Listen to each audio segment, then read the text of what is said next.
This is Hannibal here from thehannibaltv.com with the daily wrestling news update on this 420 day. I did go up to Parliament Hill in Ottawa today for the 420 celebration, and there was hardly anybody there.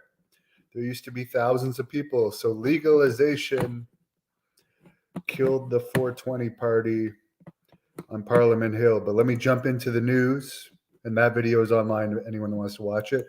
Dynamite was down this week, 0.28 rating, one of their lowest ratings in a couple of months, according to reports. Dave Batista is currently filming the sequel to My Spy in Italy. And you can see the picture of him as the screenshot of this video as the character he's playing. Joey Janela is apparently injured due to being burnt with fire from a wrestling match.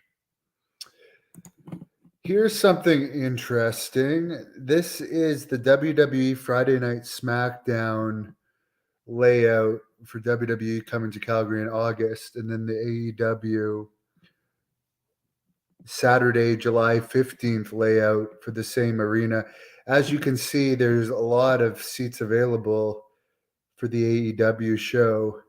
However, I'm almost positive that AEW show is going to turn into a TV taping for their Saturday show because it is being recorded on a Saturday night from a massive arena.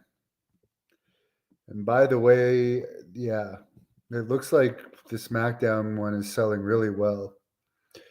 But I mean, for AEW saying that this is going to be a house show, look at the size of the stage. The stage setup is pretty much the same size, if not bigger, as the SmackDown stage setup. So I would say it's more likely than not that that's going to be a TV taping for their Saturday show.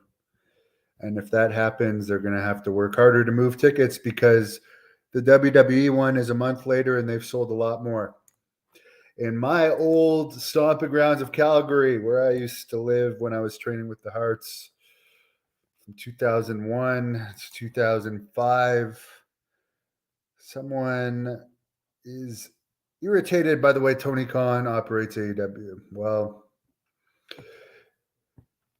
he's the billionaire. He's the son of a billionaire. He can do whatever he wants. People are going to complain, and some people are going to like it. As far as I've only really seen the AEW Dynamite from Winnipeg, other than a couple here and there.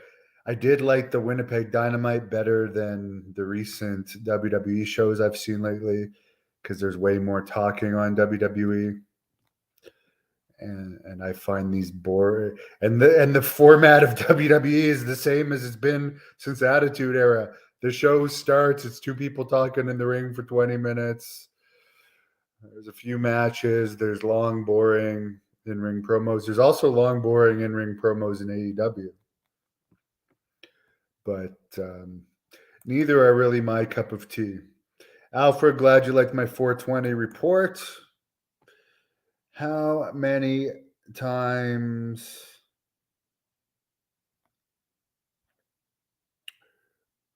I have no idea who you're referring to on there. That dog show is coming up soon. Oh, yeah, I don't think Dynamite ratings are going to jump up anytime soon. They should hire Goldberg. I don't know why I guess Goldberg's out of their budget. They keep hiring all these indie guys. They've hired a few teenagers lately. I understand they might want to appeal to teenagers, but it's just so many indie guys and like New Japan guys. They don't appeal to the masses. So I wouldn't see if you keep hiring the exact same type of guys, you're not going to get like a variety of viewers. And the indie guys overall don't really appeal to me. I have watched a couple of the AEW All Access backstage shows. I've seen episode 2 and 3. 2 was better than 3. Someone says being a billionaire is one thing, having knowledge of the wrestling business is another. Well, There's not really any wrestling company right now that I like the booking in.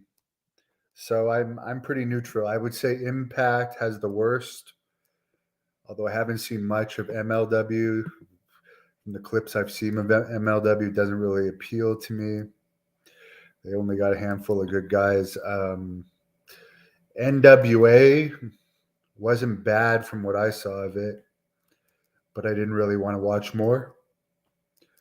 And WWE and AEW, it's actually torture to me to watch. So yeah, AEW promotion, 4 marks, by mark. They have more of a variety now, but there is a lot of spot fests and stuff. I am totally neutral to all these companies because I don't think any of them like me, and I'm never going to work for any of them. So I'm pretty much the most neutral guy. The Ruthless Aggression era made stars. They hired better wrestlers back then. I guess they had the last stars from the Ruthless Aggression era would be who? John Cena, Batista, Randy Orton, Brock Lesnar. To a lesser extent, Sheldon Benjamin's still around, but he's a lower card guy, but he still has a job. But yeah, now there's Roman Reigns from FCW, who isn't he's doing well, but he's not like a mainstream name. If you ask people on the street who he is, a lot of people still won't know Roman Reigns like they'll know a John Cena or a Hulk Hogan. But beyond, they haven't made a true star from NXT yet. And NXT gives away free tickets, and they're having problems doing that. But whatever. I don't know, man. I cannot stand Impact. It's the phoniest wrestling there is out there. It's so phony, horrible. Sheldon deserves his time to shine. Well, he's making good money. So that's what it's about, making money. I don't think they are going to give him another push at this point in his career. They seem to be happy having him. I mean, they are cutting 50 million plus in jobs. Tony Khan of WWE, the WWE president, announced that yesterday. They want to be lean and mean, so they're cutting 50 million plus worth of jobs. He said a conservative estimate would be 50 million, which, I mean, I agree with. There's a lot of people there that don't even deserve jobs, and you do have to cut the fat. I just find it funny that they always call themselves the WWE family, yet they'll describe cutting jobs as going to be mean and lean. But there's plenty of places in wrestling to work these days. I'm sure everyone is going to be fine. WWE was better when Vince was in his prime. I agree. I think Triple H being this wonderful booker is overrated, but whatever. As I said, I don't care. I'm more interested in the backstage news and the business news and interviewing old wrestlers and working on a company I'm involved with, Great North Wrestling, which has a big show coming up May the 6th, right here in Ottawa, Canada. And I'm looking forward to that. Katrina, I'm interviewing tomorrow from Lucha Underground and NXT, by the way. So I'm looking forward to talking to her. She's got a match on here against Selena De La Renta that has about 4 million views. Thank you for watching the Hannibal TV. Please like this video if you enjoyed it and click the subscribe button to not miss